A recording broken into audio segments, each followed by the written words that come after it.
Hey good people, hola mi gente, MsMalcolmHughes here. Welcome back.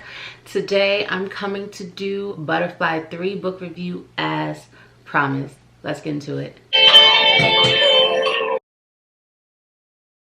Alright, if you've been on the journey, you know what Butterfly 3 is generally about. We are continuing to follow the drama of Morgan trying to figure out who she gonna be with, who she love, and everyone else around her in that universe. We get to get caught up on their issues and what's been happening in their life as well. I have my notes. I'm about to get into it point by point.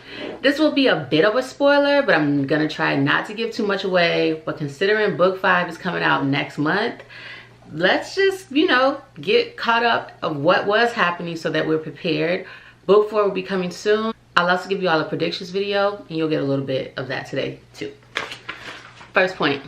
So the opening of this one was different. Generally we get Morgan, but this time we start with Issa. As you remember in book 2, Arya had been kidnapped and we open this one with Issa wreaking havoc on the city to get his girl back and figure out what's happening.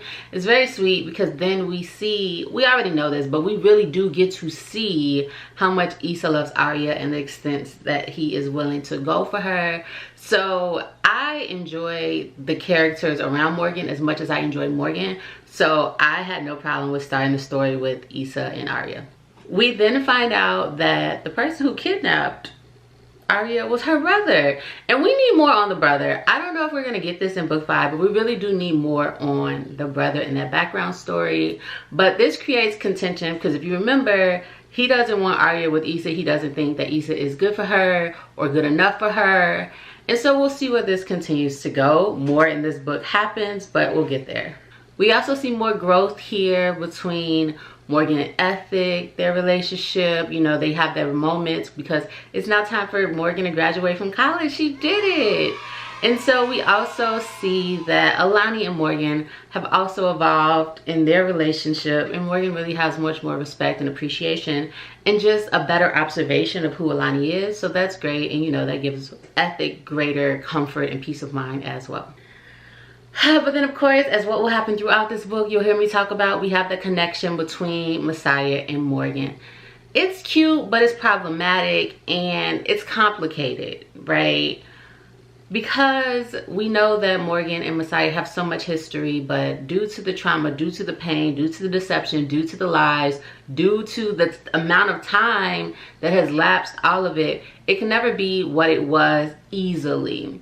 So, you know, throughout this book we get to see them, and I'll talk about it some more as we go on, but we do get to see them, and it changes, it ebbs and flows. Honestly, it goes up, it goes down, but that's real life. But I wasn't always pleased, and I will expound on that a little bit more later. Another big thing here was Amik and Bean. So I will say this all the time in all the videos, that I am always here for and love how Amik slides for Morgan.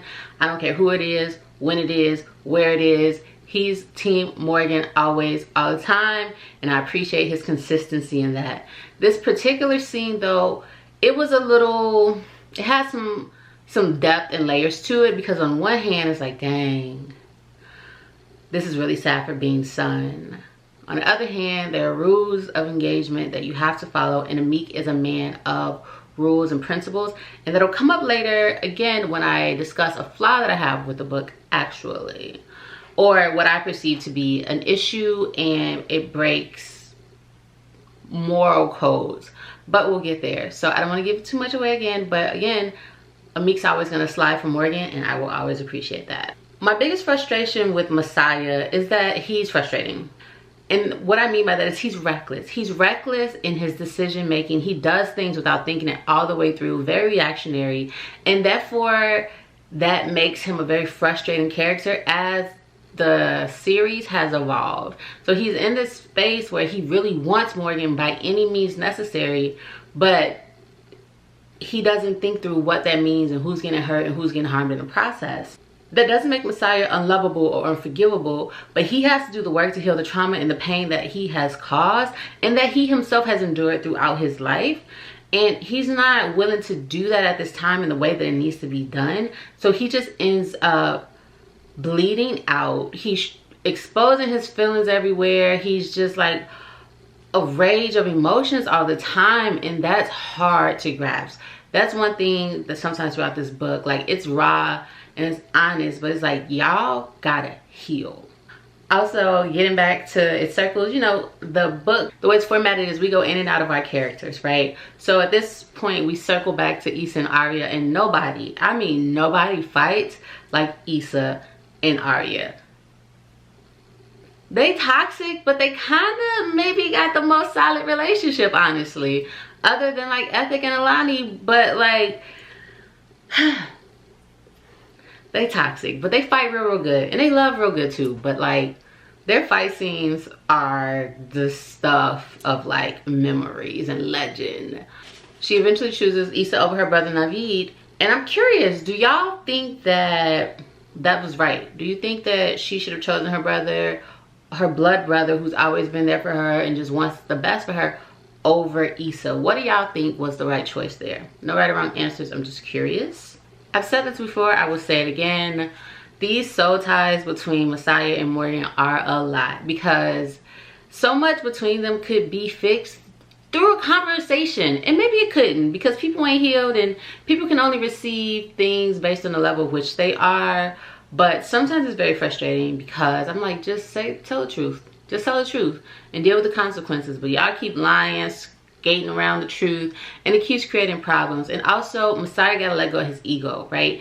If you gonna love the way you say you want to love, at some point, ego gotta move out the way. And if you can't move your ego out the way in order to tell her what actually happened while you were actually gone, y'all ain't never gonna make it. So there's another relationship here. Always more complexities, more drama. Blue and Messiah. That relationship irks my nerves, because Messiah, Amik was totally right when he told Messiah, you looking real comfy over here. You sure you even worried about Mo? Because Messiah is trash in the sense that he gaslights Blue. And you can't feel 100% sorry for Blue, because she knows what it is and she still be kind of participating. Every once in a while she'll stand up, but then she just falls right back into Messiah. And I know they have a friendship, but he be crossing boundaries, and then he trying to act like he don't know what he be doing. And I don't like that for Blue. I'll get back to that relationship a little bit more later, but like, generally speaking, Another thing about that dynamic is, this is old news, but remember that Blue had Messiah's child and then the child died. That's one thing I don't really love about this book, is because I think it removes a level or layer of complexity and depth. I would have liked to have seen what would have happened if Blue's child had lived, Messiah had come back, he didn't know Morgan's kids were his, and he knew that Blue had had his child. I want to see how he would have responded. I want to see if this would have played out differently, because Messiah does have a love for Blue, but he has more of a love for Morgan. I'm just curious. I would have liked to have seen that. She took the story in another direction. I'm not mad at it, but I do feel like that was kind of like a cop-out on her part to let the child be dead. That was an easy fix to a complicated situation. I'm just gonna read through some of my notes quickly. I don't want this video to be too long, but let's get into it. I am curious if the storyline with Arya and her brother will come back up in book 5. I think we need an update on that. We also need his backstory. We need details. Also, it's giving someone an ultimatum love. Curious about that, because it does get to the point where it's like, you gonna choose, what are we gonna do? You gonna choose him, you gonna choose me, what's up? Is that love? But then the question becomes, love of who? Love of me? Do I love myself enough to demand what I desire? Or is it love of another person? Do you love them if you're forcing them to make a decision? Listen, questions, no answers. Write yours in the comments below. Also, Morgan and Messiah are toxic separately and together. Yes. Just yes, okay? They both need to heal. It's a lot of trauma there. They both need to heal. We need more Nair, always, okay? He fine, he has a great backstory. We don't see him enough. Hear me clearly, this version of Morgan doesn't deserve a Meek. Does not. She's unhealed. He's in a good space. She is wrecking him. And I'm not saying Morgan doesn't deserve a Meek, because I love Morgan and a Meek. love it down, that's who I want to be together. But where she is right now, she don't deserve him. And his mother is right. This young girl is gonna ruin him, okay, because she not ready. And like the mother said, any man who's ever tried to force a woman's growth and healing and development has only been left disappointed. So we gonna see. Okay, I said I'm glad Livy is around because Morgan needs to know it's not a game with the Meek, but not to actually end up with him. So, you know, Morgan been playing games, and the Meek throughout the book is like, she be on BS, she be playing games, I don't got time for these kid games, but he loves her. So, you know, she got bad, she got Messiah, she is confused and got a lot going on, so she sees him with Livy, and Shorty is bad, and it's a callback to another book, and Livy is trying to be there. She's playing for keeps with the Meek, and though I don't like her, and though I don't want them to end up together, I do think it's important for Morgan to see and understand that Meek is not out here for play. He loves you and he riding for you, but he could be with somebody else, and she needs to know that. Not that she doesn't, but it doesn't hurt to get a reminder, because she playing with my boy, and I don't appreciate that. Again, get Bash and his family out of here. Always, always. Can't stand them. Hate where the storyline is going. Don't want to ruin that huge part of the book and the next book. But I also say I disagree with the Meek letting Shorty pull up to his crib. Seems out of character, but everyone slips up. So Meek, absolutely. He said that he had never invited anyone but Morgan there. He would never invite anyone there. And then he lets Livy come through. It's another one of those things that Ashley Antoinette did that I felt like was meant to propel the story forward or clean up something, create tension. But it went against one of the main characters' innate moral code. And granted, we all have slip ups. We have moments of vulnerability and loneliness where, you know, loneliness can cause you to do a lot of things. So he could have definitely made that decision in a moment of loneliness and pain from not having Morgan the way that he wants her. But I just felt like that's not a Meek. A Meek really sticks to his code, so I didn't really love that. Question I have for you all is, if you were Morgan, would you have confided in anyone about what Bash and his family were doing? If you don't know what I'm saying or what I'm talking about, read the book. But again, Morgan, it's frustrating because a lot of problems occur because she's silent. And I get when it's a tricky situation like this, it's who can you tell without putting them in harm's way? Will it do more harm than good? But this is a situation where she needs to speak up. And there's a lot of situations where Morgan needs to speak up. That's probably one of my biggest frustrations. Morgan just needs to tell the truth. And I get that she's scared, but it becomes unrealistic to a degree because she has too much of a support system around her to hold everything so close to the chest. Like, at some point, I don't know if you have to suspend belief, but it definitely causes me to question frequently, is this the way it would have actually gone down? Or if she would have spoken up. All right, next. Messiah's selfish and Blue going and Blue goofy for staying. Yes, Messiah's selfish. I've been saying that. And I think Blue made a bad choice. I think that she had a life before her. I think she had someone in her life who was going to treat her well. And I think she's being very foolish and naive. And she has a child to think about. And I don't think she's making the right decision.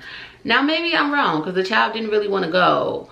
But if her reason for staying is waiting around for Messiah, then I think she made the wrong choice. I like Messiah and Morgan bonding, but I want her with a Meek. Period.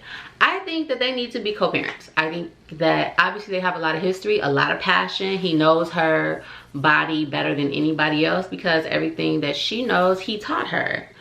So yeah, there's always gonna be that. They have this deep soul tie.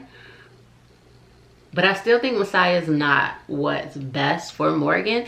And maybe when he heals, maybe that'll change, right? I'm gonna tell you at the end of this video who I think needs to be together, and you know my feelings about that. I said, sucks the question if the love was real, even if you know it was. She questions that because Messiah left. We know why he left, she doesn't.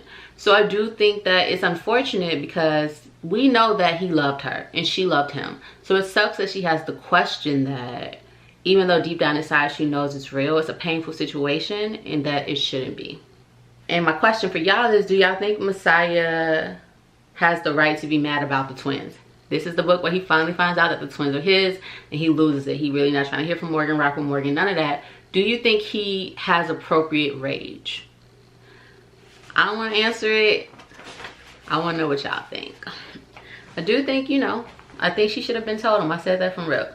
And I think when Amik comes at her and tells her that, I agree. When he got home, that's one of the first things you should have told him. And I understand her being scared of him hurting, like, the kids, because that's a part of her heart. She can't really trust him with her heart anymore.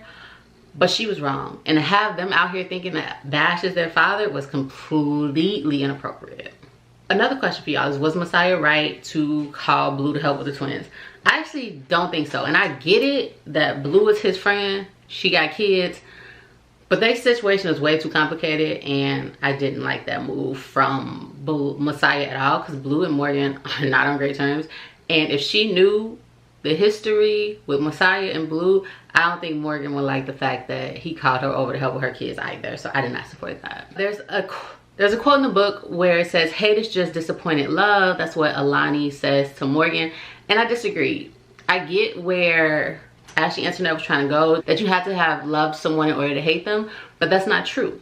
But then I thought about proximity to love, right? Because if someone kills someone that you love, I don't need to have loved you to hate you. But there is that proximity to love where you did something to someone I love, so as much as I love them, I hate you. So that is more accurate, but I get what she was trying to send there with that message. I love the studio that Amik got for Morgan. He just gets her on so many levels, and that's just why I want them together. Oh, yeah. Amik with the kids. Listen, I tell y'all, I still think that Meek is the best male character that Ashley Antoinette has written, and it's just like, why do women write men so well? Okay, goodness. Bash is scum.com. I don't even want to get into that storyline. Hated it. Hate him. Go away. So here are the people I prefer together. I prefer Morgan with Amik and Messiah with Blue, because they can all be their full selves. They can be honest with each other. They have different conversations, different depths. It's a freedom and a liberation there. But I don't know. I don't know what Ashley Antoinette gonna do in book 5, but that's what I think should be together. Or maybe none of them should be together and they'll meet new people. But yeah, no. Morgan and Messiah, I don't really love that. I don't love it. I hate that. I hate what happens to Hendrix.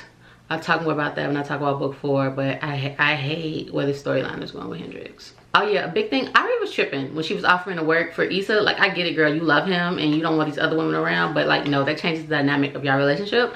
And I appreciated Issa for being like, no, I would never sacrifice you in that way. No. So she needed that honesty. Like, that was given a lot. And I get it, people make stupid decisions every day, but boundaries. Again, Noah, Meek, and Livy, I did not like the ending. I felt like she switched it up. So we started the book with Issa and Aria. We ended it with Amik. But girl, I wasn't feeling that because I'm not feeling Livy. So overall, I enjoyed the book. Listen, the Butterfly series, the whole thing through, was so invested in these characters that you want to know what's going to happen. So on my scale of read now, read later, read if you want, read it now. We're invested in these characters and we want to know. The writing just keeps getting better and better. There are things I disagree with that I discussed, but overall the Butterfly series is top notch. That is it for me. As I told you in my last video, I am currently reading The Perfect Fine in preparation for the movie coming out. So read that with me. Would love to hear y'all thoughts about this review. Any predictions you have for Butterfly 5, and what else you would like to see me read. Let me know. I might actually pick it up and read it. That's it for me. I am MsMalcolmHughes, one who believes that books are sometimes better than people. And until the next one, please remember to give time, to be kind to each other, and to have the best day of your life on purpose. Peace, odabo, adios, ciao.